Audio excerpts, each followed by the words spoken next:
Assalamualaikum warahmatullahi wabarakatuh. Salam sejahtera untuk kita semua, sahabat dialog positif, Ibu dan Bapak yang dirahmati oleh Allah. Alhamdulillah malam hari ini kita masih bisa bersama di forum yang mudah-mudahan forum ini menjadi sesuatu yang bisa menemani lah ya setiap malam untuk kita bisa sama-sama belajar.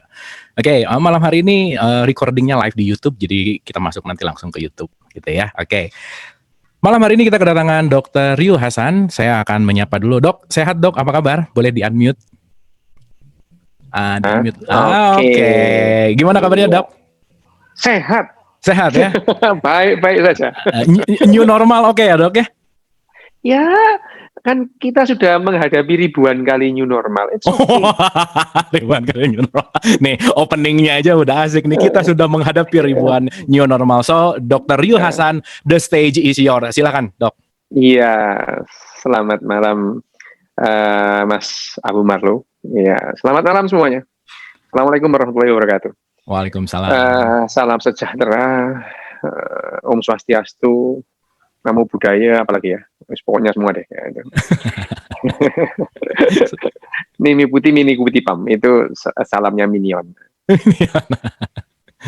Ya kalau tadi Mas Abu Marlo menyebut new normal itu kan kita sudah ribuan kali menghadapi new normal. Gitu ya. Hanya kali ini agak terasa berbeda itu karena kelakuan kita aja sih yang berbeda, ya kelakuan kita yang berbeda. Kita 10 tahun yang lalu kan kita tidak pernah membayangkan bahwa yang namanya pesan ojek harus online itu, tidak pernah bayangkan. Dulu ya tahun 2010 itu bahwa pesan ojek harus online itu tidak pernah membayangkan. Pada saat ojek online itu pertama ada, juga orang-orang ribut ya, diprotes macam-macam gitu ya. Tapi sekarang menjadi sesuatu yang normal itu ya. Di awalnya itu protes banyak orang. Banyak itu. Tahun 2000-an ya, tahun 2000 awal pertama. Saya pulang dari Australia tahun 98 bawa handphone itu dianggap orang aneh gitu ya. Dianggap orang aneh itu. Dianggap orang aneh itu. Mana-mana bawa handphone. Iya, orang aneh itu. Nah, itu ya. Dan itu waktu itu saya bawa handphone tahun 98, bawa orang aneh malah dinyinyirin gitu ya. Ya, ini kan memudahkan gitu. Lama-lama itu menjadi sesuatu yang normal yang baru. Bahkan sampai tahun 2006 ada dokter-dokter yang maksa nggak mau bawa handphone itu, ada itu, dia pakai pager itu ya, pakai pager itu. Pager. Sampai tahun 2006 itu. Wah, sampai perusahaan pagernya itu nggak bisa tutup gara-gara ada pelanggan yang nggak mau ngelepas itu. Ada itu ya. Dan ada orang-orang benar dok, benar ya. Itu. Banyak itu di Jakarta itu tinggal satu itu pernah itu. Jadi yang namanya perusahaan pager itu hanya melayani satu pelanggan itu ada, karena yang bersangkutan tidak mau meninggalkan pager, yang lain-lain sudah pakai handphone. Nah, handphone itu juga menjadi new normal di awal tahun 2000-an ya.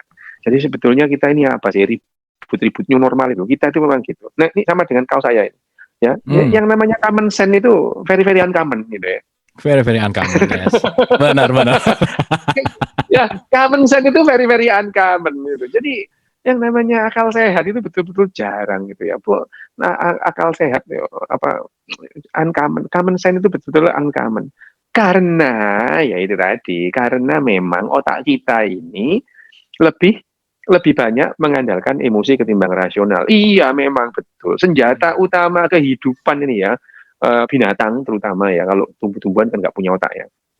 Binatang itu senjata utamanya emosi. Emosi itu apa? Emosi itu adalah bagaimana otak bekerja mengenali pola, gitu ya, mengenai pola. Itu aja. Emosi itu sekedar itu. Otak mengenali pola dan kemudian merespon pola itu. Itu adalah emosi, gitu ya. Oke. Sederhana itu. Tujuannya apa?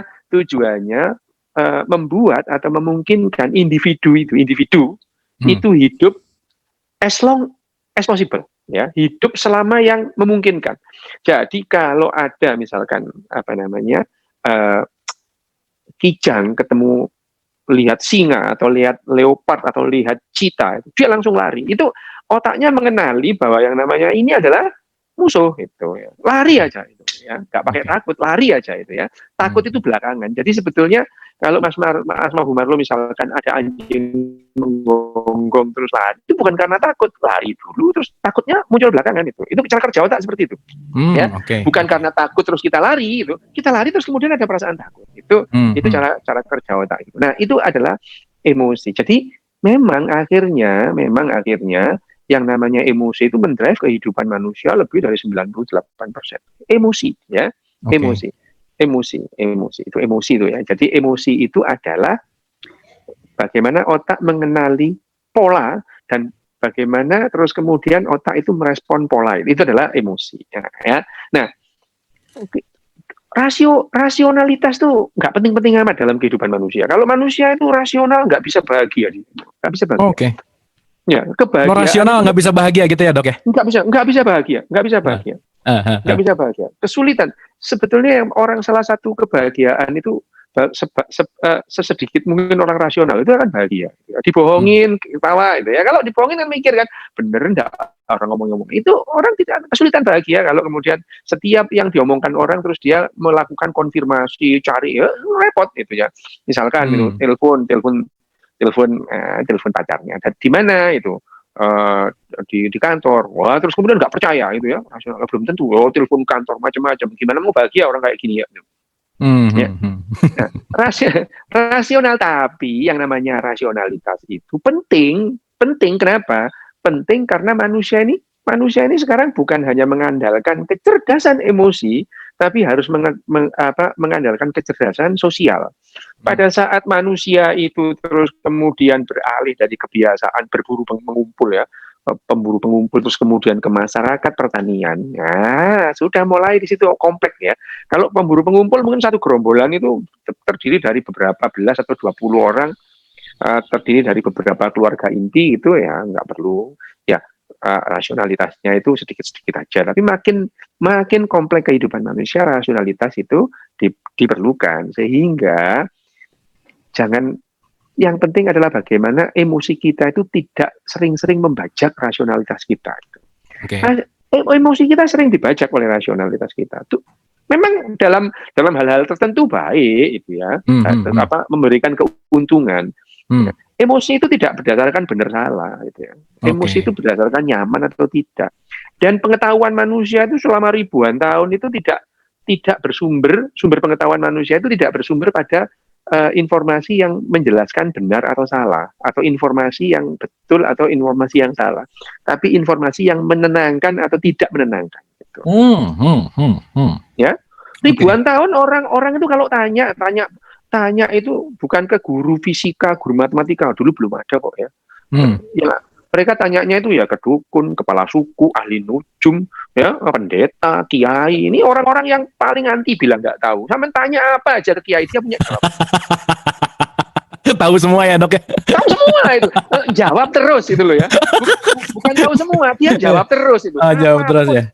Apapun yang itu jawab. Misalkan punya anak 3 panas bareng, datang ke kiai atau pendeta, ini kenapa ya anak saya kok 3 panas bareng? Oh, kamu kurang iman. Loh, apa hubungannya tipe sama iman? Itu kan nggak ada itu. Tapi jawaban ini bukan masalah benar atau salah. Kalau sampai datang ke kiai itu sampai seneng, lega gitu, tidak. Oke. Mendapatkan jawaban, mendapatkan pengetahuan itu tidak selalu pengetahuan ilmiah, tidak itu ya. Ribuan tahun manusia itu enggak tahu kalau bumi itu bulat, ya bahagia aja kok ya itu. Enggak ada masalah itu adalah emosi. Nah, sementara rasionalitas itu memerlukan yang namanya konfirmasi. Nah, 2 tambah 2 sama dengan 4 itu adalah ilmiah, itu bukan karena jujur ya, memang 4 itu ya, beda itu. Makanya sains itu bebas nilai. Sains itu bebas nilai itu. Bebas nilai, tidak baik, tidak buruk. 2 tambah 2 sama dengan 4 itu bukan karena jujur, emang 4 itu kan nggak ada guru matematika gini. 2 tambah 2 berapa anak-anak? Jawab yang jujur, kan nggak ada. Ya. Memang 4 itu. Memang 4 itu ya itu. Bebas nilai. Sains itu bebas nilai. Yang terikat oleh nilai itu teknologi. Nah, teknologi itu ada yang dirugikan, ada yang diuntungkan. Kalau sains bebas nilai. Nah, kembali ke yang namanya apa tadi, emosi tadi. Nah, emosi ini pada saat manusia itu berkumpul dalam sebuah komunitas, society, nah, diperlukan kecerdasan emosi. Nah, pilar kecerdasan emosi yang pertama adalah empati. Gitu. Oke. Sip. Empati itu adalah pilar utama. Empati itu tidak perlu orang saling kenal, nggak perlu. Nggak perlu itu ya. Nah, makanya manusia itu bisa berkumpul banyak itu ya, meskipun nggak saling kenal. Oke. Hanya manusia ya, binatang-binatang lain nggak bisa. Hanya manusia yang berkumpul dalam jumlah banyak bekerja sama meskipun nggak saling kenal. Mereka diikat oleh nilai gitu ya, nilai yang kecil diikat oleh nilai-nilai yang besar gitu ya. Misalkan ini ya, ini Mas Abu Marlo ini pergi ke Perancis sana itu. Di sana ketemu orang pakai peci putih kopiah gitu. Wah, ini saudara ini, ya kan? Karena kita mempunyai nilai yang sama meskipun kita nggak kenal. Meskipun nggak kenal. Sama saudara-saudara kita yang beragama Katolik misalkan pergi ke negara mana, ke Jepang sini atau ke Korea itu, ketemu orang yang pakai salib yang ada gambarnya, ada patung Yesusnya di situ. Oh, ini saudara gitu ya. Mereka terikat pada nilai yang sama. Gitu. Oke. Ya, itu bisa bekerja sama dengan di perusahaan juga gitu. Mereka terikat oleh misalkan rumah sakit. Rumah sakit itu terikat dia oleh satu nilai. Dia bisa bekerja sama menghasilkan kinerja, ya itu yang namanya kecerdasan sosial. Kalau tadi kecerdasan emosi tadi itu bagaimana individu itu bisa hidup selama mungkin, ya, selama mungkin. Kalau yang namanya society itu lebih menjamin lagi bagaimana yang namanya spesies kita itu hidup lebih lama, tidak cepat punah itu. Karena kalau yang namanya kecerdasan bergerombol, kecerdasan sosial ini runtuh, bisa punah ini karena kita tidak bisa saling kerjasama lagi. Kemungkinan spesies kita punah itu lebih besar. Nah itu ya. Jadi kecerdasan emosi beda dengan kecerdasan sosial. Nah kecerdasan sosial tadi itu kita bersosiety itu memerlukan beberapa komponen utama adalah empati tadi itu. Empati. Jadi empati itu adalah komponen utama supaya kita bisa bersosialisasi, bekerja sama mempunyai kecerdasan sosial. Kita bekerja sama. Kenapa gitu? Karena yang namanya kecerdasan sosial itu diperlukan oleh manusia. Berbeda dengan binatang-binatang lain yang namanya kecerdasan bergerombol atau kecerdasan terdistribusi atau kalau bahasa Inggrisnya swarm intelligence ya, gitu ya.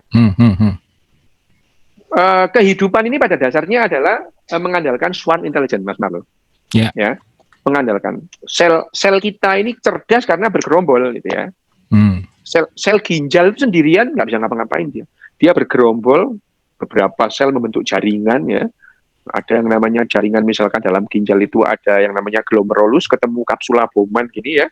Wah, cerdas dia bisa memfiltrasi air, membuang cair metabolit yang tidak perlu, mengambil yang masih diperlukan. Cerdas ini ginjal jadinya ya, karena bergerombol sel. Kalau sendirian nggak bisa ya. Terus kemudian organ-organ ini bergerombol itu menghasilkan yang lebih besar lagi, menghasilkan kehidupan. Kalau jantung sendirian ya nggak bisa hidup, ya, ginjal sendirian ya nggak bisa hidup, ya. Nah itu jadi ada ginjal, ada liver, hati, ada usus, ada otak. Jadilah kita hidup. Jadi kecerdasan kehidupan kita itu adalah kecerdasan bergerombol miliaran sel. Jadi kehidupan ini, ya itu. Nah binatang juga begitu. Semut sendirian ya nggak efektif, nggak efisien. Tapi mereka bergerombol, mereka bisa hidup lebih lama, menjamin kehidupannya, bahkan menjamin kelestarian spesiesnya, gitu ya. Mereka ada semut-semut pekerja, ada semut-semut yang namanya prajurit, ada ratu, ya, ada hierarki dalam masyarakat semut itu bergerombol. Semut itu bedanya adalah manusia ini mamalia besar ya, itu biasanya bergerombolnya nggak banyak. Bedes ya dok ya. Bedes ya, mamalia ya. Bedes sapien kita ini ya. Manusia ini bedes memang. Bedes itu apes ya, apes. Jadi manusia ini kan spesiesnya Homo sapien ya, Homo sapien. Kita masuk dalam keluarga great ape ya, kera besar kita ini. Bedes memang kita ini ya. Kita ini bedes kita itu masuk dalam kelompok kera besar, keluarga kera besar. Keluarga kera besar itu contohnya apa? Ya manusia, terus kemudian simpanse, gorila itu, terus kemudian orangutan, bonobo itu kera besar yang nggak punya ekor ya, itu kera besar, the great ape. Kita masuk dalam ordo primata kita masuk kelas mamalia. Kita binatang menyusu, bukan menyusui. Kalau menyusu ya, bukan menyusui. Kalau cowok kan enggak itu ya, cowok menyusu gitu ya. Binatang menyusu gitu ya. Terus kemudian kita masuk dalam film yang namanya binatang bertulang belakang, masuk dalam kingdom of animalia. Kita memang binatang kita ini ya, saudaraan sama saudaraan sama semut, itu binatang kita itu. Dan kita masih ada saudara kita lagi yang dari kingdom, kerajaan tumbuhan, ada kerajaan jamur, ada kerajaan bakteri gitu ya. Itu kehidupan. Nah, kita kembali ke kecerdasan sosial tadi. Nah, manusia ini ikatan kelompoknya itu gampang runtuh. Karena diikat bukan oleh keintiman. Kalau semut itu mereka itu bergerombol, mereka senjatanya apa? Mereka mencium bau temannya gitu ya. Mencium bau temannya. Jadi kalau semut itu ya, kecerdasan gerombolan semut itu, mereka berbaris, itu tujuannya ada, itu berbaris itu ya, dengan membau apa yang dikeluarkan oleh temannya yang di depan, dia itu mengikuti. Kalau barisan semut itu kita rusak, seret gitu ya, wah mereka kacau. Tapi mereka akan cepat mencari bau lagi, terus akan membentuk barisan lagi. Itu semut ya. Kalau manusia itu kalau kecerdasan gerombolan kita itu dirusak, itu bahaya. Bisa saling melukai, bahkan bisa saling membunuh. Meskipun maksudnya nggak begitu. Contoh kalau kita itu di stadion atau di gedung bioskop, itu ada yang teriak gempa gitu ya, atau kebakaran gitu ya. Yang terjadi apa? Kita tuh seringkali luka mati bukan karena kebakarannya, saling injek. Ya. Jadi kecerdasan bergerombol kita runtuh. Nah, kecerdasan bergerombol manusia itu ditentukan oleh kecerdasan sosialnya. Sudahlah banyak banget yang namanya community atau peradaban runtuh gara-gara runtuhnya kecerdasan sosialnya. Runtuh ikatannya itu. Ya kerajaan itu berdiri dan jatuh, negara itu berdiri dan jatuh karena mereka tidak lagi bisa bekerja sama, gitu ya. Itu yang namanya runtuhnya kecerdasan sosial. Nah, kecerdasan sosial itu yang kembali lagi kecerdasan sosial itu komponen utamanya adalah empati. Oke. Empati itulah empati. Empati itu apa sih itu? Makanan apa empati? Oke, nah ini menarik nih. Empati itu makanan apa? Karena kan sering banget ada yang ngomong gini, Dok, kamu tuh harus punya empati dong, kan gitu ya, sering itu kalimat. Nah itu ya itu. Empati ya. Memang punya empati itu benar. Kamu memang harus punya empati, tapi punya empati itu lebih gampang diomongin ketimbang dijalankan. Kenapa? Itu empati itu tidak bisa dengan pemberitahuan. Kamu itu berempati, itu tidak bisa. Harus dilatih. Karena yang namanya empati itu adalah bagian dari emosi. Emosi itu tidak bisa dengan diberitahu gitu. Ya, harus latihan. Sama dengan misalkan kamu itu bisa sepeda. Loh kalau nggak latihan ya nggak bisa gitu ya. Kamu harus bisa main gitar. Tuh, untuk main gitar tuh latihan dulu gitu ya. Sama seperti itu. Nah, yang namanya empati itu adalah bagian dari emosi, dan emosi itu perlu latihan itu. Nah, empati itu sendiri ada tiga tingkatan. Apa itu empati? Empati itu yang pertama itu kognitif empati ya seperti saya bicara begini itu adalah menjelaskan empati itu apa. Itu kognitif empati. Kita itu paham bahwa empati itu adalah bagaimana individu merasakan perasaan orang lain, share perasaan dengan orang lain. Tapi ya gini ya, yang namanya empati dalam hal ini, share-nya itu bukan kita share perasaan kita ke orang, itu namanya curhat ya itu. Beda ya, Dok, ya, antara empati sama curhat. Beda itu. Lebih banyak kita itu merasa di-share orang lain gitu ya. Di-share, merasakan orang lain, bukan terus kita perasaanku tuh gini ya, itu namanya kamu curhat gitu ya. Empati itu lebih merasakan perasaan orang lain ketimbang kita mengungkapkan perasaan kita kepada orang lain. Nah, itu namanya empati ya. Empati itu empati. Bagaimana? Apa itu empati? Empati itu sharing perasaan. Tapi sharing perasaan itu lebih banyak menerima ketimbang ngirim gitu ya. Itu. Oke. Ya, itu adalah empati. Yang itu namanya disebut sebagai kognitif empati atau empati kognitif. Pengetahuan tentang empati itu apa? Itu penting gitu. Penting. Nah, kalau kita sudah dari yang namanya kognitif empati, terus kita berlatih ke lebih dalam lagi yang namanya emotional empati gitu. kita betul-betul bisa merasakan bahwa orang yang kehilangan handphone itu sedih gitu ya. Ya. Jadi kalau ada handphone geletak, itu kita nggak buru-buru ngambil. Ya, Mas, ini mohon sorry ini maaf saya nanya. Di Indonesia itu, di Jakarta misalnya, kalau ada di mall ada handphone geletak ketinggalan gitu, kira-kira bertahan berapa lama sih? Gitu. Iya.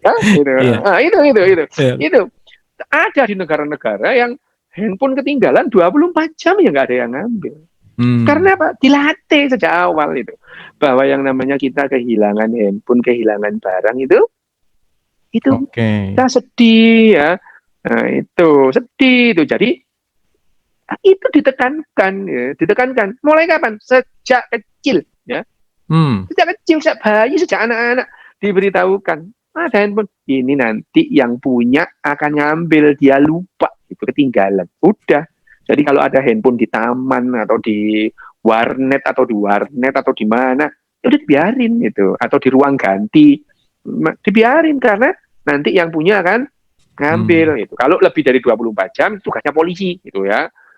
Jadi itu adalah empati merasa orang ini. Nah, itu penting. Sekedar yang namanya antri itu memerlukan empati gitu.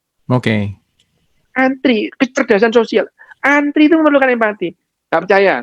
Coba kalau ya bapak-bapak, ibu-ibu atau Mas Marlo ya, antri terus ada orang nerombol, marah enggak? Marah, takut antri kita. Iya. Tapi kalau orang punya kekuasaan, datang langsung minta didulukan, masuk ke dalam. Nah, itu tidak punya empati. Gitu. Jadi empati itu dilatih sejak kecil. Sekedar buang sampah itu memerlukan empati loh, gitu ya. Sekedar buang sampah di tempatnya itu memerlukan empati. Dan yang namanya buang sampah, terus kemudian antri, tidak mengambil barang ketinggalan, itu tidak bisa kalau tidak dilatih. Meskipun dengan jargon ngambil punya orang lain itu dosa. Itu di Indonesia semua udah dikasih tahu bahwa nyolong itu dosa. Gitu. Tapi barang ketinggalan selalu hilang. Kenapa? Karena tidak pernah dilatih gitu ya dari kecil gitu ya. Itu yang namanya emotional empathy ya. Emotional empathy. Orang Indonesia itu empatinya ada sih kalau nonton sinetron ikut nangis gitu. Itu ya, Dok. Iya, dia bisa merasakan penderitaan yang di sinetron itu, yang dibully habis-habisan itu dia bisa ikut nangis, dia nangis. Habis itu kecikikan lagi gitu ya. Itu orang Indonesia itu bisa dalam taraf empatinya itu tadi merasakan penderitaan di sinetron itu. Nangis dia, nangis itu. Tapi kalau soal barang-barang ketinggalan itu dia nggak berempati gitu ya. Karena itu tidak pernah dilatih. Dia dilatihnya hanya ngikuti sinetron. Dari pagi sampai pagi lagi ada 13 stasiun TV, masing-masing sinetronnya ganti-ganti. Ya udah latihan nonton sinetron, latihan nangis itu ya. Nangis, lihat di drama Korea itu ya. Nangis, itu. Saya bilang drama Korea nanti dibully sama orang-orang pencinta drakor gitu. Berarti Dok, tapi juga itu mungkin salah satu kenapa masyarakat kita susah berempati karena terlalu nonton yang 13 station itu kali ya? Bukan, kita tidak latihan empati yang lain itu. Latihannya intinya ya, dari ritual. Jadi kita tadi itu nonton sinetron itu latihan berempati, iya, tapi empati dalam nonton film gitu aja. Jadi kalau ada lakon filmnya itu dibully dia ikut nangis gitu ya. Itu latihan. Tapi latihan antri itu perlu latihan yang namanya mentaati rambu lalu lintas itu perlu empati, Mas Abu Marlo. Oke. Itu perlu empati. Bayangin aja ya. Tapi kita tidak pernah dilatih untuk mentaati rambu lalu lintas sejak kecil. Contoh ini ya, contoh. Jalan di mana sih di dalam kota yang mengizinkan mobil atau motor lebih dari 40 km per jam? Nggak ada. Jalan di dalam kota itu 40 km per jam maksimal.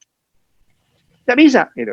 Tapi bayangin, ada nggak sih di Jakarta itu kalau jalan sepi itu ya, terus orang itu melaju 40 km per jam? Wah, ada.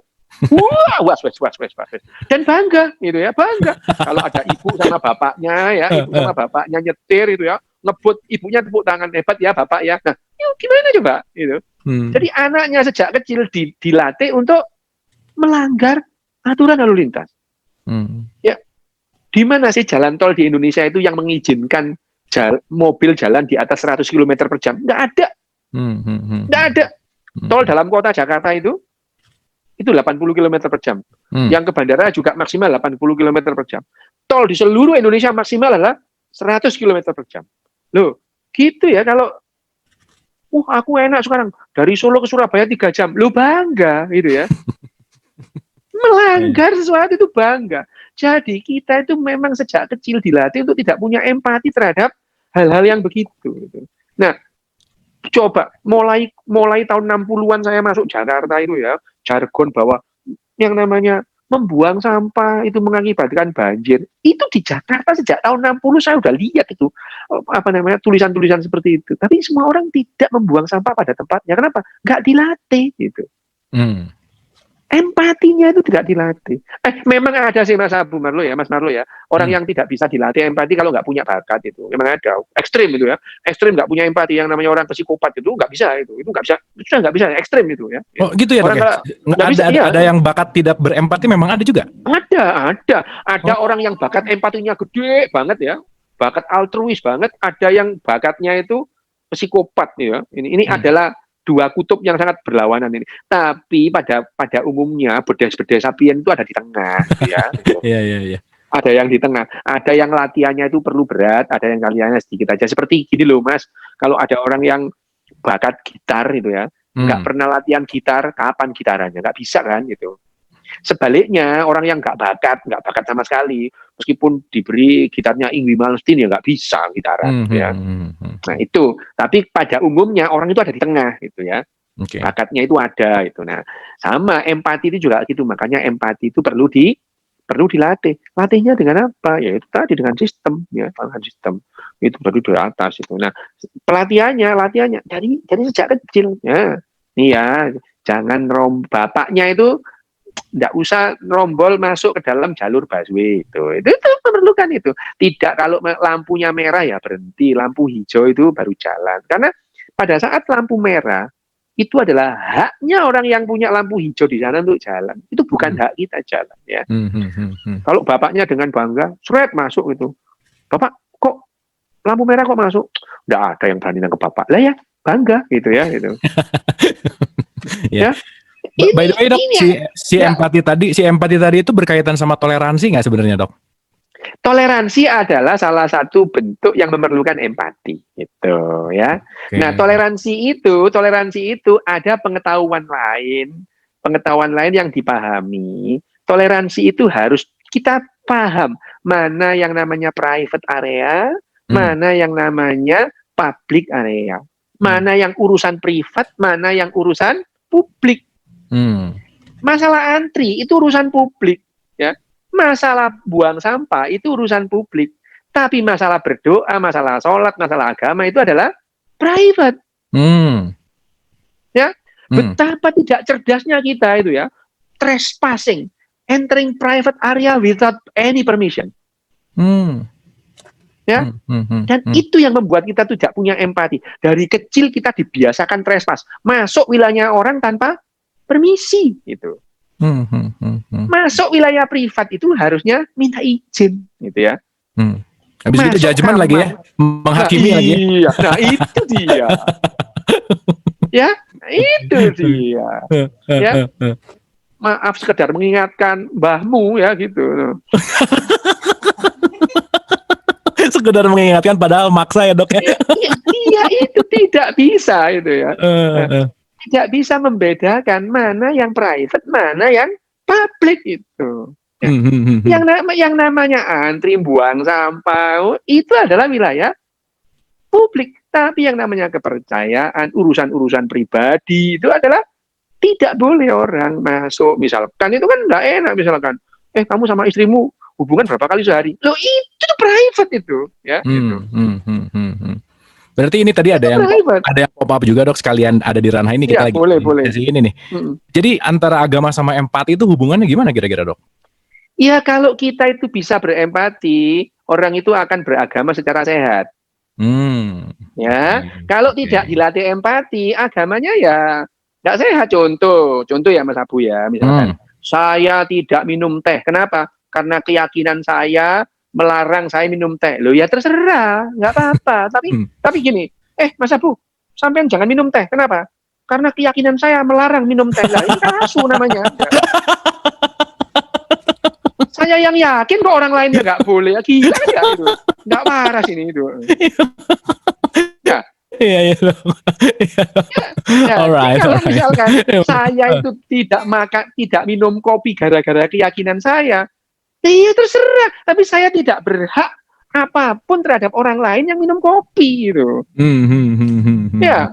Lawang itu kan private ya itu. Ya. Wah ini penting banget untuk dikembangkan ya dok. Si empati masalah ini tuh penting banget nih. Itu ya empati. Nah empati tadi itu dari yang namanya kognitif empati menuju ke yang namanya emotional empati dan akhirnya compassionate empati menjadi sebuah tindakan itu.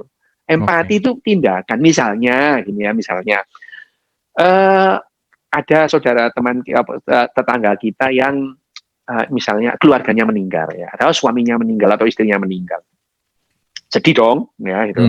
Nah, kita ikut merasakan kesedihan. Kita tahu, kita nggak sedih sih, orang nggak kenal juga gitu ya, nggak apa-apa, itu bukan istri saya yang mati, nggak apa-apa ya itu.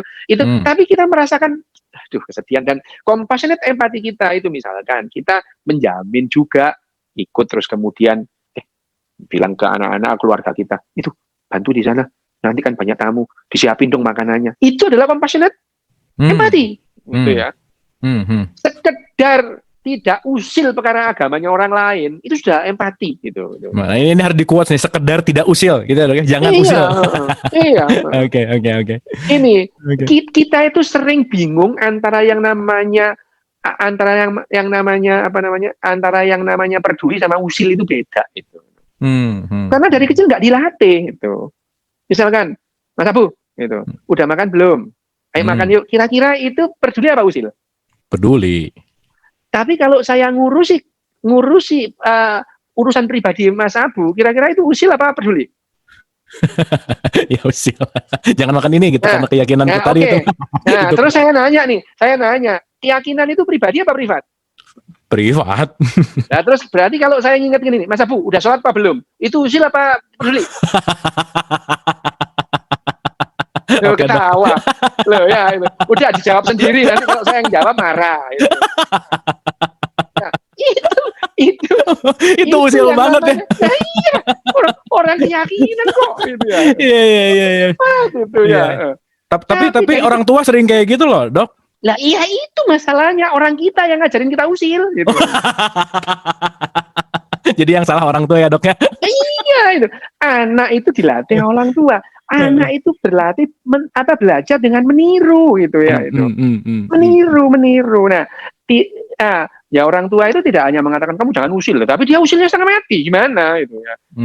Jadi kita itu yang namanya empati dalam hal ini latihannya itu sejak kecil dilatih bagaimana yang namanya diberitahu yang namanya empati itu apa yang perlu diempati gitu ya, itu apa gitu ya.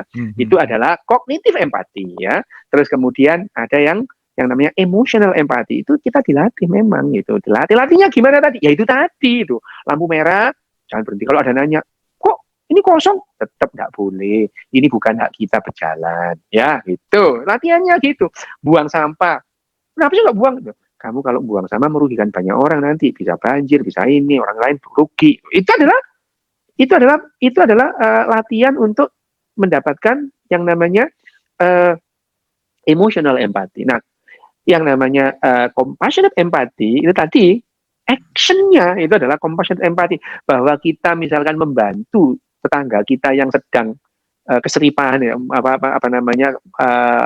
bergabung, terus kita datang sekedar masang kursi, masang kanopi itu ya, terop itu ya, itu adalah memerlukan compassionate empati. Nah, dan dengan compassionate empati itu ikatan kelompok kita jadi kuat gitu ya. Meskipun kita berbeda keyakinan, kita nggak saling usil itu ya. Iya. Kita nggak saling usil itu ya. Nah, kalau begitu ikatan kelompok kita, ikatan sosial kita kuat gitu ya. Ya. Nah, itu yang namanya empati. Kira-kira garis besarnya gitu, Mas Abu. Oke. Jadi balik lagi berarti kalau orang berempati itu dia bisa merasakan yang terjadi di luar itu seperti apa yang dirasakan oleh dia gitu ya. Iya, Gitu betul, ya. Berarti Betul. kesadaran ke dalam itu juga penting untuk menimbulkan Oh iya, empati. Gitu ya, Dok ya? betul. Jadi kalau kita kembali ya, memang ada salah satu pilar yang namanya kecerdasan emosi itu awareness. Awareness, yes. Awareness itu kalau kata lain, kalau motivator itu sering ngomong itu sebagai mindfulness ya. Mindfulness itu ya itu. Iya. Sebenarnya awareness kita itu paham posisi kita di mana. Kita sadar penuh kita itu berdiri di mana, kita sedang dalam kondisi apa, dan kira-kira masalahnya itu apa. Karena kalau kita tidak sadar dalam masalah, kita tidak punya potensi untuk menyelesaikan masalah. Gitu. Sementara masalah tiap hari selalu ada. Gitu. Itu berbeda dengan empati, tapi awareness itu adalah bagian dari kecerdasan emosi. Ya betul. Jadi awareness itu adalah mendukung tadi empati. Jadi kita paham, oh iya ya, orang itu keluarganya meninggal, dia perlu dibantu ya, karena dia sedih gitu ya. Biar saya yang ngatur kursinya untuk tamu-tamunya. Itu adalah compassionate empati, dan itu perlu latihan, dilatih sejak kecil. Yes. Oke, Dok. Mungkin straight to how to nih yang paling penting, Dok. Nah, sekarang kan kita udah tahu empati gimana, keadaannya gimana gitu. Nah, gimana cara untuk ini banyak banget pertanyaannya. Jadi saya menyimpulkan, oh ya, teman-teman sahabat dialog positif yang mulai mau bertanya boleh di chat gitu ya. Mulai sekarang boleh di chat dan boleh raise hand gitu ya. Nanti kita akan satu-satu untuk yang mau ngobrol langsung sama Dr. Yu Hasan juga boleh. Cuman ini aku tadi menyimpulkan dari beberapa hasil chat itu pertanyaannya adalah bagaimana menimbulkan empati sejak dini gitu. Bagaimana gitu, Dok? Solusinya nih? Ya, solusinya adalah tadi yang tadinya sejak dini itu kita mengenalkan yang namanya empati itu perlu itu apa. Jadi dari sejak kecil itu misalkan ya dari awal jalan terus nemu ada misalkan ada sesuatu barang ketinggalan. Ini barangnya siapa? Ya barangnya orang ketinggalan. Tidak usah diambil, nanti orangnya datang. Karena dia sekarang lagi kebingungan itu. Kamu kalau kehilangan mobil-mobilanmu sedih juga kan? Iya, nah makanya udah biarin aja, nanti dia datang. Itu adalah kognitif empati gitu ya. Kognitif diberitahukan bahwa yang namanya kehilangan itu sedih gitu ya, itu sedih. Terus kemudian diajari juga untuk menunda kepuasan gitu ya. Menunda itu adalah bagian dari empati. Misalkan, aku mau beli ini nih, nanti dulu, besok ya, gitu. Jangan langsung gitu ya, dari kecil ya. Jangan dimakan dulu ya, bentar. Bapak tinggal ya, jangan dimakan dulu gitu ya, gitu ya. Ya itu udah dibilang jangan dimakan dulu, itu adalah itu adalah menunda kepuasan, menunda kesenangan. Itu adalah latihan juga berempati. Karena misalnya puasa juga gitu ya, Dok ya, berpuasa ya? Enggak juga sih. Oh, enggak juga. Tergantung niatnya. Iya, sekarang ini loh Mas, puasa itu ya. Ini kalau puasa ini ya. Puasa itu ngurangi makan atau nambah makan sih kira-kira? Biasanya belanjanya lebih banyak kok itu. Oke. Biasanya nggak makan gorengan, tiap sore makan gorengan gitu. Oke. By the way, ini nggak tahu empati, nggak tahu usil, nggak tahu kepo. Itu jam di belakang kenapa beda sama jam kita ya, Dok ya? Iya. Saya jauh gitu. Oh ya, nah tapi itu termasuk empati, Dok ya. Saya mau tahu aja kali-kali jam Enggak apa-apa. Siapa tahu si baterainya habis. Waktu Indonesia bagian Osaka. Oke, terima kasih. Boleh tepuk tangan dulu dong buat Dr. Yu Hasannya. Wah, luar biasa banget ya hari ini. Super banget, keren. Ya, Dok, ini ada pertanyaan menarik nih. Ini pertanyaannya sebentar. Ini pertanyaannya mana ya tadi ya? Oh ya, yang mau raise hand boleh ya, sahabat dialog positif. Oke, kita ke Bapak Yus Rusdian. Bapak Yus Rusdian boleh di unmute, silakan, Bapak. Yus Rusdian. Baik, ya. Silakan. Ya, terima kasih. Assalamualaikum warahmatullahi wabarakatuh. Waalaikumsalam warahmatullahi wabarakatuh. Terima kasih atas pencerahannya mengenai empati, Pak Dokter. Di keluarga kita atau di lingkungan kita ada etika atau agama atau seni sastra yang lebih tinggi gitu, mengajarkan kesadaran-kesadaran ya. Kalau empati dikaitkan dengan kesadaran. Nah, agama misalnya agama besar mengajarkan kesadaran manusia dalam hubungannya dengan lingkungannya dan dengan Tuhannya. Oke. Tadi dari situ kelihatannya Bapak menyatakan empati seolah-olah natural saja. Nah, kenyataannya agama besar dan etika-etika dan seni sastra yang lebih tinggi itu mengajarkan, walaupun memang kebanyakan manusia seolah-olah natural, tapi kitab-kitab besar telah mengajarkan kita bagaimana punya kesadaran yang lebih tinggi dengan alam, berhubungan dengan alam, dengan sesama dan Tuhan, dan mempertanggungjawabkannya. Accountability selama hidup, accountability sesudahnya. Nah, bahwa manusia tidak berada di state itu pada kebanyakan, itu ya kembali ke pengalaman masing-masing ya. Tapi pendahulu-dahulu kita yang besar seperti para nabi, Ibrahim, Muhammad, Isa, dia telah mengalami suatu spiritual sehingga kemudian dia mengajarkan metode-metodenya untuk yang empati itu salah satu unsurnya. Tapi dia sampai mengajarkan ke kita bagaimana dengan realitas utama, bagaimana dengan lingkungan. Nah, ini saya tadi belum melihat suatu korelasi gitu ya Pak ya? Korelasi yang, karena betapa unsur agama ini atau etika ini sentral sekali di kita walaupun sering disalahgunakan. Tapi kan itu penyalahgunaan lain. Tapi bahwa kesadaran tentang pertanggungjawaban itu vital. Yes. Nah, sesama manusia dari antaranya. Nah, bagaimana seseorang ketika dikasih kesempatan berkuasa beramah ke bawah, atau ketika dia susah bagaimana katanya, itu kan tiap agama ngasih metode-metodenya. Kenapa dia harus sholat, kenapa dia harus puasa, pembentukan apa, membuat bekas apa ke dia, otaknya menjadi seperti apa dikarenakan kesadaran itu ya. Nah, tadi saya melihat sepertinya dari Pak Dokter berlangsung natural. Natural seolah-olah dari situ menjadi dari alam seperti itu jadi orang bersikap seperti itu. Nah, padahal ada tipe-tipe manusia dia memang mempunyai tingkat kesadaran yang pada tingkatnya bisa sampai memperoleh wahyu. Nah, wahyu itu diyakini oleh sebagian besar agama besar merupakan di antara sumber pengetahuan. Nah, tidak hanya ilmiah yang memberikan bekal pengetahuan, memang alam, tapi kita mengajarkan ke kita untuk perhatikanlah alam, karena alam sumber pengetahuan. Selain alam juga batin sendiri sebagai sumber pengetahuan. Nah, ini kaitannya dengan empati, agama atau etika, empati dan sebagainya. Saya mungkin bisa memperkaya dalam diskusi ini bahwa agama itu pada posisinya. Kemudian tadi saya lihat Bapak agak sering menghindari agama, seolah-olah natural, seolah alam ini berjalan tanpa Tuhan, gitu kan.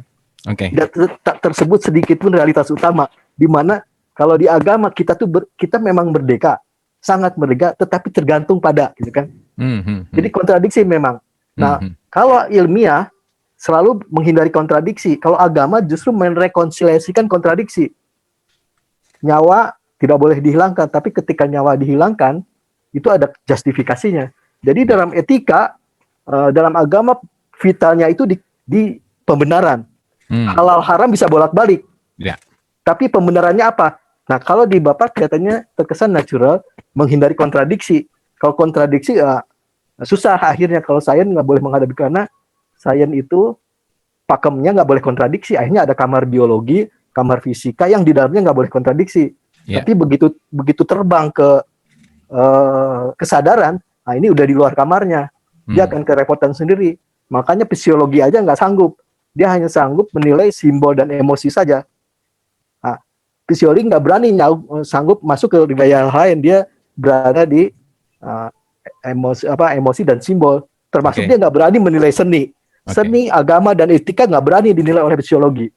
So boleh ke straight to the point ke pertanyaannya, Pak? Nah, straight to the point-nya antara natural, simpati tadi dengan pandangan religius, dengan itu kira-kira dalam benak Bapak, saya yakin Bapak bukan agamawan, tapi sebagai dari pandangan dokter, gitu ya, dari seorang ilmiah, karena saya mengkhawatirkan ilmiah itu ketika di Indonesia hadirnya itu menyilaukan orang yang awam. Dan kemudian orang awam ini terseok-seok ngelihat ilmiah, merasa dia kesilauan, akhirnya dia babak belur juga. Nah, supaya dalam forum ini mereka melihat ilmiah itu wajar-wajar saja, karena ilmiah dan agama itu sebetulnya harus bersandingan, saling melengkapi, dan untuk itu mensukseskan kehidupan seseorang. Kira-kira begitu. Thank you Pak. Ini responnya luar biasa banget gitu. Jadi terima kasih. Jadi mungkin kalau saya sederhanakan, ya balik lagi tadi penyinggungannya memang kita berbicara dari sudut ranah sainsnya gitu. Nah mungkin barusan Bapak berbicara dari sudut pandang ketuhanan atau dari agamanya gitu. Nah mungkin kita bisa minta pendapat, dan tadi ada kata-kata bahwa terlihat Dr. Rio Hasan tuh nggak bawa ke situ gitu. Dan tapi saya yakin sih Dr. Rio Hasan cuma nggak mau iseng aja gitu ya, kira-kira nggak mau usil aja sih. Gitu ya Dok ya, cuman nggak mau usil aja kayaknya. Nggak mau usil. Tapi gini Dok, maksudnya ini menarik untuk kita diskusikan karena pasti ini sesuatu hal yang penting untuk kita elaborasi. Gitu. Silakan Pak Dokter. Namanya badan kita ini disusun oleh bahan-bahan alam, ya. Ada karbon, ada hidrogen, ada nitrogen, bahan alam itu, dan bekerja sesuai dengan hukum alam. Tidak ada takhayul dalam tubuh kita. Itu sains, ya. Dan saya memang membahas neuroscience-nya itu, neuroscience bagaimana otak bekerja menjalani itu semua. Orang beragama itu kalau dibahas kenapa otak orang-orang tertentu cenderung beragama, yang lain tidak, itu dibahas oleh neuroscience itu ya. Dan sains sendiri itu memang bebas nilai gitu ya. Tanpa agama apapun 2 tambah 2 itu ya sama dengan 4. Karena nggak perlu kitab suci itu ya. Iya betul. Ya, nggak perlu kitab suci itu ya. Nggak perlu dalil. Nggak perlu dalil. Bahkan kitab suci perlu angka gitu ya. Untuk itu kitab suci itu ada ayat 1, ayat 2 gitu ya. Itu jadi kitab suci itu jadi teknologi ya. Ilmu yang digunakan untuk kepentingan manusia, itu namanya teknologi. Teknologi ya baju itu teknologi itu ya, pengetahuan yang. Nah, memang saya dari tadi bicara tentang sains gitu. Kalau membahas agama secara sains ya iya itu ya, nggak apa-apa itu. Ya. Nggak apa-apa. Nah, yang namanya otak manusia kesadaran ya kita sekarang itu yang namanya ilmu psikologi sekarang udah jauh berbeda dengan zamannya Freudian dulu ya. Sekarang itu sudah yang namanya psikologi itu mengarah pada behavior neuroscience, bahwa yang namanya jiwa manusia itu adalah hasil kerja otaknya ini gitu ya. Itu adalah secara sains gitu. Nah, kalau saya tidak saya bukan secara sengaja tidak menghindari agama, memang tidak ada perlunya saya masuk ke situ gitu. Karena kalau saya misalkan mendadak terus kemudian saya berbicara pada sudut agama Yunani kuno, saya penyembah Zeus gitu ya, yang lain nggak setuju gitu ya. Oke. Ya, itu nggak setuju. Kenapa? Ya memang beda itu. Kitabnya Zeus sama kitabnya Primbonnya Betal Jemurah dan Maknonya orang Jawa beda. Berantem lagi nanti gitu ya. Jadi ya, tapi saya membahas bagaimana orang itu kecenderungannya berempati. Empati ya, beragama, Bapak tadi kan juga menjelaskan, memang kembali ke orangnya. Iya sih gitu. Jadi orang jahat beragama apapun ya tetap jahat gitu kan. Kan enggak ada. Jahat itu sifat Mas Abu ya. Enggak bisa. Enggak ada lah orang jahat dinasihatin jadi baik, itu enggak ada. Kalau enggak percaya, coba ya sifat itu. Misalkan Mas Abu cari temannya yang pelit, coba dinasihatin. Bisa enggak hilang pelitnya? Enggak bisa, pelit ya pelit aja gitu ya. Atau sifat itu sifat jahat terus kemudian pelit itu otaknya yang bekerja itu ya. Memang dasarnya begitu. Ada orang yang pelit ya pelit aja. Bahkan sama dirinya pelit itu juga banyak itu. Ya, banyak itu. Nah, saya tidak menghindari agama karena memang saya nggak ngomongin agama, saya ngomongin sains gitu ya. Ngomongin bagaimana yang namanya empati tadi itu bekerja secara sains. Di dalam agama ada empati enggak? Ya ada sih. Yang enggak ya banyak juga gitu ya. Jadi kita melihat kalau orang beragama dengan empati, ya agamanya sehat gitu. Sehat ya kayak tadi itu gitu ya, kayak tadi itu. Nah, itu kurang lebihnya saya berbicara dalam wilayah sains. Memang sains itu yang bisa diobservasi dan bisa dikonfirmasi. Yang tidak bisa dikonfirmasi, misalkan saya punya nabi misalkan namanya cemberut gitu ya, misalnya itu kan nggak bisa betul-betul ada apa enggak itu cemberut, itu nggak tahu saya itu ya. Cuma dikasih tahu orang tua saya ada nabi yang namanya cemberut misalnya ini itu ya. Itu tidak bisa dikonfirmasi. Ya kira-kira gitu Mas Abu ya. Cuman yang paling aku tangkap sih tadi yang keren adalah beragama dengan sehat. Itu penting sekali sih, Dok. Iya, itu penting itu. Betul. Karena balik lagi ketika keagamaan kita tidak membawa kepada kesadaran empati, justru fungsi agamanya jadi hilang gitu.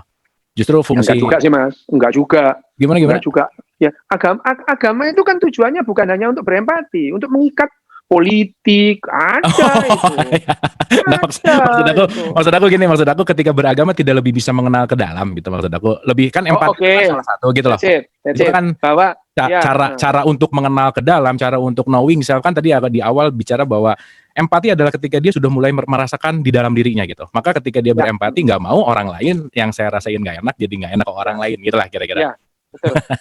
Artinya gini, gampangnya itu empati itu bukan urusan agama Mas. Empati agama ya agama gitu ya. Gitu. Clear. Ya. Saya bahas empati nggak bahas agama gitu ya. Ya memang nyerempet ya wajar lah gitu ya, karena mungkin segala sesuatu itu kan banyak overlapping ya. Betul. Banyak overlapping. Tapi betul-betul kita membahas empatinya, bukan membahas agama. Bahwa di agama itu ada hal-hal yang empati, ada hal-hal yang intimidatif, bahkan ada yang ofensif, ada. Yes. Tapi saya membahas bukan itu, saya membahas empatinya itu. Yes, oke. Thank you Dok, dan itu very clear banget dan enlightenment banget, dan yang paling penting tuh mind blowing juga sih Dok.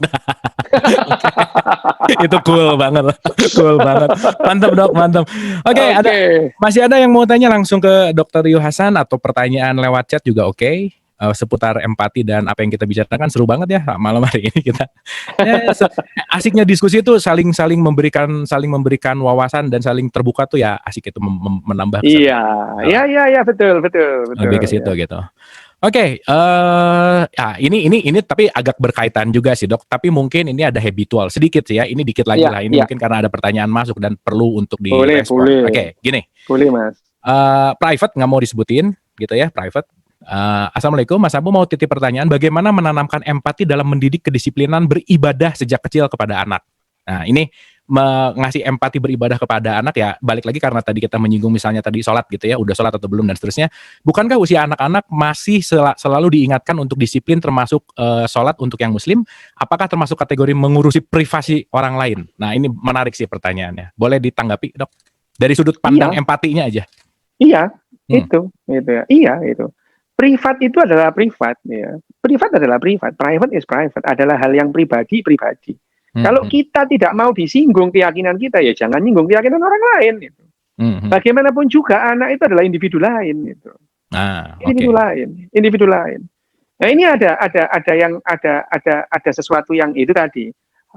It's amazing ya. Bagaimana yang namanya common sense itu very uncommon. Contoh ini ya. Ini agak melenceng sedikit. Kira-kira anak itu pernah nggak minta dilahirkan gitu? Nggak pernah ada. Iya. Lah kok aneh, begitu lahir kok disuruh berbakti. Dia kebalik ya itu. Kok yang pengin punya anak itu adalah orang tua. Jadi anak itu lahir kemudian dia harus menghadapi kerasnya kehidupan, dia merasakan penderitaan. Itu gara-gara orang tuanya loh. Ya. Jadi seharusnya itu, yang kalau common sense-nya itu, orang tua yang berbakti kepada anak, harusnya loh ya, itu. Tapi nilai kan tidak begitu. Anak ada karena keinginan orang tua, terus kemudian disuruh berbakti, macam-macam gitu ya. Itu adalah menjadi pandangan umum gitu ya. Populer terus belief kemudian, ya? Iya, dan kemudian orang merasa berhak ngatur anaknya. Ya, ngatur anaknya. Gitu. Nah, kalau yang namanya anak itu punya enggak sih urusan pribadi? Ya anak ya punya lah ya itu. Ya misalkan Mas Abu, saya punya anak di rumah itu ya, di rumah itu. Itu belum tentu loh itu anak saya itu. Ya, siapa tahu ketukar di rumah sakit itu ya, belum tentu, belum tahu itu ya. Itu. Ya, kenapa saya merasa terus punya hak menentukan dia harus milih apa itu. Ada kemungkinan itu anaknya orang lain misalnya itu ya. Itu jadi pertanyaannya beribadah itu. Beribadah, cara menanamkan beribadah yang sehat dengan nyontoi, tidak ngatur. Yes. Beribadah aja, memberi contoh itu. Ya, memberi contoh. Itu yang sehat menurut empati tadi itu ya. Ya kalau kita menanamkan disiplin kita beribadah itu ya. Ayo sholat itu ya, ngajarin anaknya, bapaknya nggak sholat, gimana mau sholat gitu ya. Ya, gimana itu ya. Mengajari disiplin tapi bapaknya tidak disiplin sama sekali itu. Disiplin itu tidak hanya dalam satu hal, ibadah saja itu. Lawang bapaknya ngebut sakarep-karepe dhewe gitu ya, terus kemudian buang sampah. bagaimana mau menanamkan disiplin kepada anak kalau orang tuanya itu nggak disiplin gitu. Ini kan disiplin ibadah, ya disiplin itu ya semuanya itu. Nah, kalau masalah ibadah tadi, bagaimana kita itu mengajarkan ibadah itu, ya ngasih contoh itu ya, ngasih contoh, nggak usah nyuruh-nyuruh itu ya. Nah, ya kan kita ini kan Mas Abu itu tahun-tahun 84 Mas Abu itu kelas berapa? Tahun 84 kelas baru 2 tahun, Pak Dokter. Baru 2 tahun ya. Ibu-ibu, bapak-bapak yang tahun 80 SMA itu pernah yang namanya di Indonesia ini jilbaban itu dilarang. SMA gitu. Dilarang, dikeluarin beneran kalau jilbaban tahun 80 itu. Itu zamannya Menteri Daud Yusuf sama Nugrono Susanto itu ya. Dikeluarin betul orang itu jilbaban itu. Ya, sekarang kebalik ya nggak jilbaban dikeluarin, ya sama noraknya ya itu. Ya. New normal juga ya. Sama noraknya itu. Sebetulnya itu mau nggak jilbaban atau jilbaban itu nggak apa-apa. Yang jadi masalah itu maksa-maksa jilbaban atau ngelarang-larang jilbaban, itu yang nggak sehat itu ya. Yes. Itu tadi kalau mau contohi aja, pakai. Orang nggak pakai ya nggak apa-apa itu ya. Itu yang namanya. Jadi kalau misalnya apakah bagaimanapun juga yang namanya private is private ya.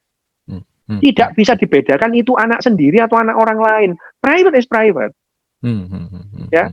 Nah, kalau dari sini aja kita tidak mau, ya memang kita nggak mau berempati itu. Yes. Ya sudah nggak apa-apa itu. Orang nggak berempati juga nggak apa-apa sih gitu ya. Di Indonesia itu empatinya rendah juga hidup-hidup aja orang gitu. Tapi dalam hal ini saya itu hanya menyampaikan empati itu apa sih? Gitu. Bahwa empati itu adalah pilar utama kecerdasan sosial. Yes. Swarm intelligent tadi ya. Swarm intelligent. Karena kalau tidak itu ya, bayangin aja Mas Abu Marlo ya, setahun yang lalu isu cebong kampret itu, isu cebong VS kampret itu bisa merusak yang namanya tatanan keluarga, bisa bermusuhan adik sama kakak, suami istri cerai gara-gara satu cebong sama kampret. Ya, terus kemudian saudara bisa tawuran. Bahkan sekarang ya, yang maha cebong sama maha kampret itu sudah jejer bersebelahan itu ya. Ini masih bermusuhan sampai sekarang itu. Betapa kita tidak cerdas secara sosialnya karena kita tidak bisa berempati itu ya. Dan sekarang kita bermusuhannya cari lambang yang lain karena cebong dan kampretnya sudah jejer duduk bersama itu ya. Ini menunjukkan betapa kita tidak cerdas secara sosial gitu. Pemilu pilpres sudah selesai. Wah, kok malah berantem gitu. Itu menunjukkan kita tidak cerdas secara emosi itu ya itu. Secara sosial, kira-kira gitu ya. Wah, keren Dok, mind blowing, keren banget Dok, itu membuka sekali wacana, wawasan, dan ya balik lagi ya, somehow keterbukaan terhadap sesuatu yang baru dan keterbukaan terhadap kesadaran yang baru itu penting untuk balik lagi, that's the real new normal sebetulnya gitu. Iya. Thank you Dok, itu keren banget Dok, penjelasannya keren banget, yang tentang orang tua apalagi gitu, itu keren Dok. Ya. Oke, kita ke satu penanya terakhir, ini Ibu Yeni, dan kalau nanti di chat masih ada satu pertanyaan masih boleh gitu. Oke, Ibu Yeni boleh untuk di-mute kah? Di unmute kah? Silakan. Cek Ibu Yeni. Silakan. Nah, boleh langsung berbicara Ibu Yeni? Oh, jadi diam nih Ibu Yeni. Oh, kayaknya ini deh. Oke, mungkin kepencet ya. Oke, kalau gitu kita ke Ibu Winnie Sumantri. Oke, Bun, silakan boleh silakan Bun. Oke Bunda, silakan. Waalaikumsalam. Waalaikumsalam. Pak Hasan, senang sekali mendengarkan inputannya Pak Hasan. Ini loh, saya hanya ingin menceritakan, saya tuh dulunya jadi instruktur salah satu airline.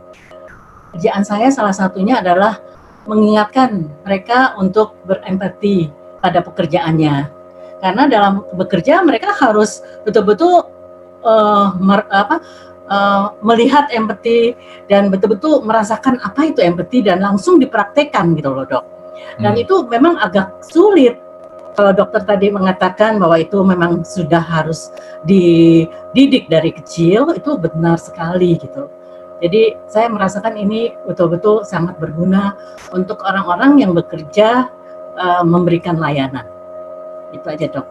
Oke. Terima kasih Bunda, terima kasih. Oke, wah ini keren banget nih, ini karena pengalamannya based on experience gitu. Oke, boleh mungkin di sedikit direspon, Dok? Ya, memang ya begitu ya Ibu ya. Memang sebetulnya empati itu tidak bisa hanya digembar-gemborkan, hanya ngomong saja itu. sama aja ya, tuh ngomong itu tidak empati itu tidak bisa dikatakan misalnya kamu tuh buat berempati, tidak bisa, harus dilatih itu. Tapi ya meskipun sudah tua ya enggak apa-apa kita latihan empati itu. Itu sederhana itu, buang sampah di tempat latihan itu ya, latihan buang sampah itu ya. Kalau ada sampah nggak ada kotak sampah dimasukkan ke kantong, nanti kalau ketemu sampah buang gitu ya. Itu latihan itu ya. Terus ini ya, latihan kecerdasan sosialnya itu empati itu gini. Kalau bapak dan ibu itu ketemu berita yang mengancam itu kan ketakutan toh. Ya. Padahal belum tentu juga itu yang namanya berita itu benar apa enggak. Nah, latihan yang sederhana itu jempolnya itu jangan rajin-rajin amat forward gitu ya itu. Jangan rajin amat forward ya. Main forward ya. Dibaca enggak forward. Main forward aja itu. Enggak baca langsung forward itu. Forward. Terus kemudian kita itu yang namanya sosial media dan WhatsApp group itu membuat kita tidak berlatih empati sama sekali. Oke. Yes. Contoh ya. Begitu ada berita ini keluarganya ini meninggal padahal kita nggak kenal. Wah, turut berduka cita. Habis itu ketawa TV lagi, cekikian lagi gitu. Gimana empatinya itu? Ya. Jadi kita itu cuman mau menunjukkan sok-sokan itu ya. Mudah-mudahan ya semoga diampuni dosa-dosanya. Loh kok sampean tahu kalau dia berdosa itu ya. Itu kan judging banget ya itu ya. Ya, itu yang namanya WhatsApp grup kita itu cobalah. Kita itu, nah latihannya itu menunda 2-10 detik ya untuk posting. Jadi kalau mau posting dipikir dulu. Ini kalau saya posting ini ada yang sakit hati apa enggak, ada yang ketakutan apa enggak. Terus ini udah bener apa enggak itu ya. Kalau kita itu tidak tahu itu bener atau salah, ya sudah tahan jempolmu, enggak usah itu ya itu. Nah itu namanya melempar hoax tuh dengan, kamu jangan melempar hoax. Aku cuma forward. Ya forwardmu itu loh yang jadi masalah itu. Nggak ngelempar hoax, cuman forward doang gitu ya. Ya nggak melempar hoax, ini kamu forward itu dari orang lain. Lah ya iku podo ae le gitu ya itu. Ya, makanya itu sekarang latihannya yang paling sederhana. Kalau kita bermedia sosial ya, bersosial media ya, atau di WhatsApp grup atau grup-grup yang lain itu. Coba tuh, kalau mau posting apapun postingnya, meskipun sekedar selamat pagi, selamat siang, selamat sore, tunda dulu gitu ya. Tunda dulu 2-10 detik dipikir dulu ya. Itu dipikir gitu ya, dipikir itu. Sampean itu enggak posting enggak mati kok gitu ya. Ya, kayak posting itu urusan hidup mati. Kalau mau posting jempolnya itu ditahan dulu, jangan rajin-rajin amat jempolnya. Itu adalah salah satu latihan berempati. Tapi emang postingnya emang mau nyinyir sih Dok, gimana Dok? Nah itu makanya itu ya, makanya itu. Apa ya kalau misalkan kita mau nyinyir, kita pikir kalau kita nyinyirin ada yang sakit hati enggak? Itu. Yes. Ya kalau nyinyir itu misalkan nyinyir yang sehat ada sih. Nyinyir yang sehat itu nyinyir yang no mention, itu sehat. No mention ya, udah ya. Iya, kritik. No usah di mention ya, oke. Nah, iya.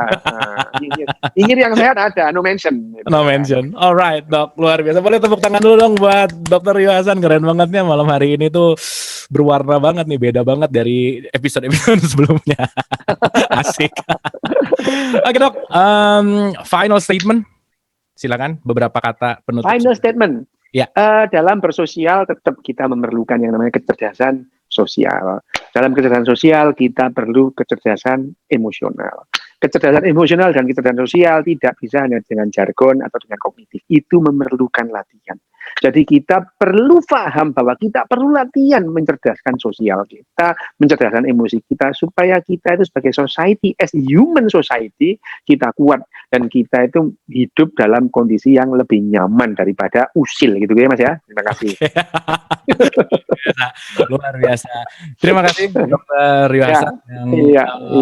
Dr. Rio Hasan ini dikangenin banget nih sama teman-teman Dialog Positif. Jadi nanti harus kesini lagi kapan-kapan gitu. Boleh. Dengan senang hati lah Mas. Dengan senang hati ya. Dok, terima kasih. Dan dengan final statement tadi, boleh dong tepuk tangan sekali lagi buat Dr. Rio Hasan ya, luar biasa. Dan Ibu dan Bapak sahabat Dialog Positif, kita sadari bahwa empati itu sangat penting.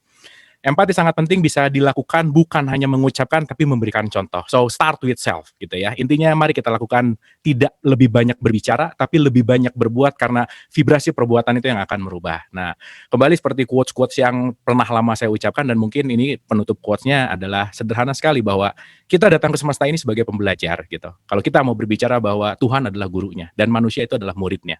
dan yang paling bisa menilai hanyalah sang guru gitu. Maka sesama murid dilarang mengisi rapot temannya. Terima kasih. Wabillahi taufik wal hidayah. Assalamualaikum warahmatullahi wabarakatuh. Sampai ketemu besok. See you.